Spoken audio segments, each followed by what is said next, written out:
চাঁপাইনবাবগঞ্জের শীতার্তদের মাঝে বিজিবির শীত বস্ত্র বিতরণ।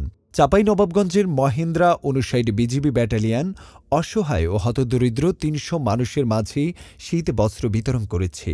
সোমবার বিকেলে চৌকা বিউপির সীমান্ত বাখেরআলী সরকারি প্রাথমিক বিদ্যালয় স্কুল মাঠে মহেন্দ্রা ৫৯ বিজিবি ব্যাটালিয়নের উপ অধিনায়ক মেজর এএম ইমরুল কায়েস শীতার্তদের মাঝে শীত বস্ত্র তুলে দেন।